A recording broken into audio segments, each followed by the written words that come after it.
자, 여러분들 우리가 직선과 직선의 위치관계에 대해서 살펴봤는데요. 자, 지금서부터는 직선과 평면의 위치관계에 대한 내용을 살펴보도록 하겠습니다. 공간에서 직선과 평면은 어떤 위치관계에 있을 수 있느냐는 건데요. 자, 공간에서 직선과 평면은 어떤 위치관계에 있을 수 있느냐? 자, 공간에서 직선 L과 평면 P의 위치관계는 다음과 같은 세 가지 경우가 있다고 했죠. 자, 세 가지 경우를 그림을 통해서 한번 살펴보도록 하겠습니다. 자, 첫 번째를 보시면요. 자, 직선이 평면에 포함이 되는 이런 경우가 있을 수 있습니다. 직선과 평면의 위치관계에서 직선이 평면에 포함되는 이런 경우라고 생각해 줄 수 있고요. 자, 그리고 두 번째는 그 직선의 평면을 이렇게 뚫고 지나가는 경우가 있습니다. 자, 이럴 때는 직선이 평면에 포함되는 것이 아니라 어때요? 직선과 평면이 한 점에서 만나는 경우가 있을 수 있겠죠. 자, 그리고 마지막으로 직선이 평면에 평행하는 경우가 있습니다. 이 중에서요, 직선이 평면에 포함된다든가, 그 다음에 직선이 평면을 뚫고 지나가서 한 점에서 만나는 경우는 우리가 아주 쉽고 편안하게 생각을 할 수 있습니다. 자, 그런데 문제는 세 번째 경우를 보면은 여러분들 굉장히 특이합니다. 자, 선생님 손바닥을 여러분들 평면이라고 생각을 하시면요. 자, 선생님이 이 평면과 이 직선이 만나지 않게끔 이렇게 한번 위치를 시켜보겠습니다. 자, 그런데 이거는요, 공간상에서는 어떤 특징이 있냐면 이 위에 있는 직선이 360도를 회전을 하더라도 평행 상태를 유지하면서 360도를 이렇게 회전을 할 수 있다는 겁니다.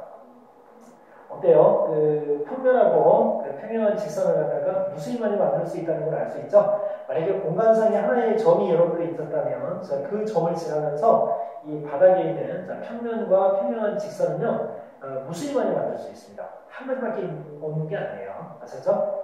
그런 특징 기억하시고요. 자, 그러면 밑에 나오는 두 번째 내용 들어가겠습니다. 자, 점과 평면 사이의 거리는 어떻게 정하는 거라고 했습니다. 점하고 평면 사이의 거리는 어떻게 정하는가? 자, 점하고 평면 사이의 그 거리를 구하는 방법은요, 예전에 우리가 한번 배운 적이 여러분들 있을 겁니다. 아마 비슷한 내용인데 어떤 것이 있었었냐면요, 자, 여러분들 하나의 직선이 있어요. 점하고 평면 사이의 거리가 아니라 그때는 점하고 직선 사이의 거리였네요.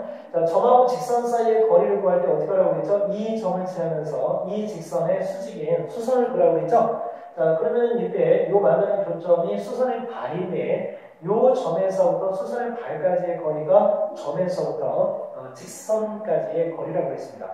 자, 그렇다면은 자, 평면이 이렇게 바닥에 있다라고 했을 때 이 평면 위에 하나의 점이 있어요. 그러면 이 점을 우리가 P라고 했을 때 이 점에서부터 이 평면까지의 거리는 우리가 어떻게 구할 수 있느냐는 겁니다. 자, 그거를 살펴보기 전에요, 여러분들. 자, 먼저 첫 번째 우리가 공부해야 될 관문이 하나 있는데 그게 바로 뭐냐면 직선과 평면의 수직관계에 대해서 우리가 생각을 해봐야 됩니다. 직선과 평면의 수직관계. 내용을 한번 보면은요, 자, 직선 L이 평면 P와, 요 점을 지나는 직선을, 이렇게 해서 L이라고 한번 해보겠습니다. 이 직선을 L이라고 하고요, 이 평면을 P라고 하면 되죠. 자, 그랬을 때, 자, 직선 L이 평면 P와 한 점 H에서 만나고, 자, 이렇게 보면은 이게 한 점 H에서 만난다고 한번 생각을 해보겠습니다. H에서 만나고 점 H를 지나는 평면 P 위의 점, 이 H를 지나는 평면 위에 그 직선들이 있을 거예요. 그죠? 자, 평면 P 위에 모든 직선과 수직일 때, 그러니까 어떤 직선 L이 그 평면과 H에서 만나는데요. 평면 위에 점 H를 지나는 평면 위에 직선들이 이렇게 있을 텐데요. 이 모든 직선들과 만약에 수직이라면 직선 L과 평면 P는 서로 수직이라고 이렇게 이야기할 수 있다는 겁니다. 자, 그러니까 선생님 손을 평면이라고 생각하시고요. 자, 그 다음에 이렇게 직선이 있어요. 그러면 이 직선이 이 평면을 뚫고 지나갈 때 그 교점이 있을 거예요. 그 교점을 지나는 평면 그 위에 직선을 무수히 많이 그릴 수 있는데요. 그 모든 직선과 이 직선이, L이라는 직선이 수직이면 그때 비로소 우리가 뭐라고 할 수 있느냐면 자, 수직이다 이렇게 이야기할 수 있다는 겁니다. 자 그랬을 때 요 점을 우리가 만약에 자, 요 점을 뭐라고 하고요. 그 다음에 요 만나는 점을 우리가 H라고 했는데 자 그랬을 때 요 점에서부터 평면까지의 거리는 요 점에서부터 H까지의 거리가 바로 점에서부터 평면까지의 거리다라고 이렇게 이야기할 수 있다는 겁니다. 여러분들 잘 기억해 놓으시고요. 자, 그 다음에 자 그러면은 자 공간에서 두 평면은 어떤 위치 관계에 있는가라고 했습니다. 공간에서 두 평면. 이제는 평면과 평면의 위치 관계에 대해서 살펴본 겁니다. 이제 자 평면과 평면의 위치 관계는요 어떤 경우가 있느냐? 첫 번째 서로 평면과 평면이 만나는 경우가 있습니다. 자 그런데 이런 평면과 평면은 서로 만날 때요. 자 어떻게 되냐면 오른쪽에 자 선생님이 그림을 준비해 놨는데 평면과 평면이 만나게 되면요 점을 만드는 것이 아니라 직선을 만듭니다. 그래서 하나의 직선에서 만난다라고 이렇게 자, 이야기할 수 있고요. 두 번째는 평면과 평면이 만나지 않는 경우가 있거든요. 자 그럴 때는 서로 뭐라고 하냐면 평행하다고 합니다. 평행하다. 그리고 또 한 가지가 더 있습니다, 여러분들. 자, 두 개의 평면이 완전히 딱 구겨져가지고 일치하는 자, 이런 경우도 생각해 볼 수 있어요. 우리가 자, 점과 직선 사이의 위치 관계, 점과 평면 사이의 위치 관계, 그 다음에 직선과 직선 사이의 위치 관계. 직선과 직선 사이의 위치 관계는 평면에서냐 아니면 공간에서냐. 공간에서는 하나 더 추가되죠. 자, 꼬인 위치. 자, 그리고 우리가 그 다음에 살펴본 것이 자, 직선과 평면의 위치 관계. 그리고 마지막으로 자, 공간에서 평면과 평면의 위치 관계까지 자, 이렇게 살펴봤습니다. 자 그렇다면요. 자 그렇다면 또 우리가 한 가지 생각해볼 만한 게 뭐가 있냐면요. 두 평면 사이의 거리는 어떻게 정할 수 있느냐는 겁니다. 두 개의 평면이 있을 때, 자, 두 개의 평면이 서로 평행하다면 그 두 평면 사이의 거리를 어떻게 약속할 수 있느냐는 거예요. 자, 요거를 여러분들이 이해하려면요. 두 평면 사이의 수직 관계가 무엇인지에 대해서 자, 미리 한번 살펴보고 요 내용을 자, 살펴보도록 하겠습니다. 요거를 여러분들이 이해해야지만 이 밑에 걸 이해할 수가 있어요.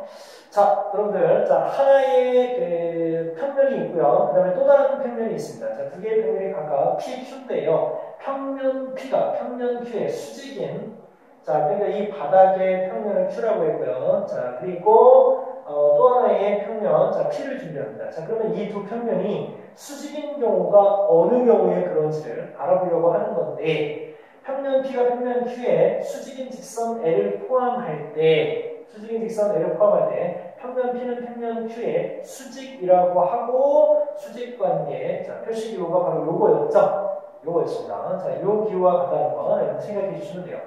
그런데 이게 도대체 무슨 얘기냐라고 했을 때요. 여러분들 바닥에 하나의 자, Q라는 평면이 있습니다. 자 그리고 또 다른 자, P라는 평면이 있다라고 했을 때요.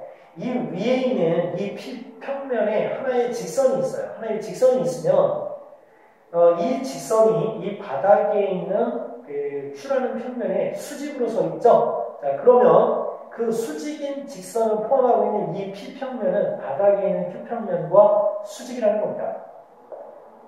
이 이야기가 여기 나와 있는 거예요. 무슨 얘기인지 만약에 이해가 안 될 수도 있어요. 그래서 선생님이 자 거꾸로 한번 이야기를 여러분들한테 해주겠습니다. 자 이렇게 한번 생각해 보세요, 여러분들. 자 바닥에 Q평면이 있습니다. 자 그러면 어떻게 하느냐? 이 Q평면에 수직인 직선을 세워요. 수직인 직선은 어떻게 세운다라고 선생님이 알려줬죠? 이 직선이 이 Q평면과 만나는 그 점을 지나는 모든 직선들과 어때요? 수직 관계에 있으면 이 직선은 수직이다라고 이렇게 이야기할 수 있다라고 했죠?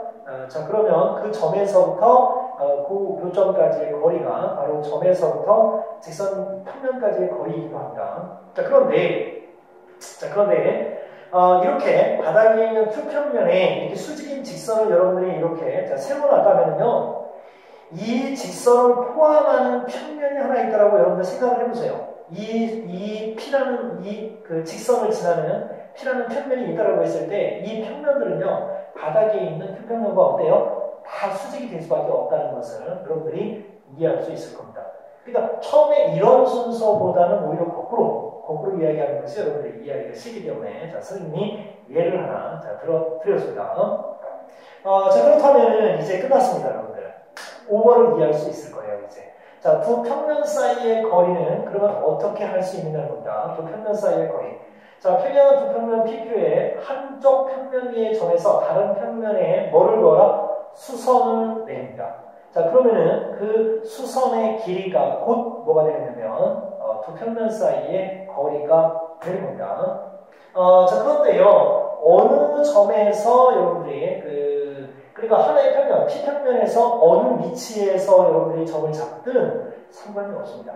A에서 점을 잡아서 밑에 있는 Q평면에 수선을 내리든 C에서 점을 잡아서 밑에 있는 Q평면에 수선을 내리든 모든 수선의 길이는 다 어떠다? 똑같다는 거, 즉 일정하다는 거 여러분들이 기억하시면 됩니다.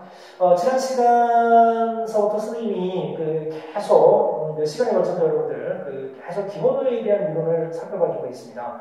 여기는 여러분들 나중에 시간이 지나면 기억을 못할 수도 있어요. 여러분들이 당연한 걸로 생각할 수도 있는데요. 지금 선생님과 같이 공부하면서 그렇구나라고 하면서 하나씩 여러분들이 만약에 깨우쳐가는 공부를 한다면 도형이 훨씬 더 재미있을 거라고 생각이 됩니다.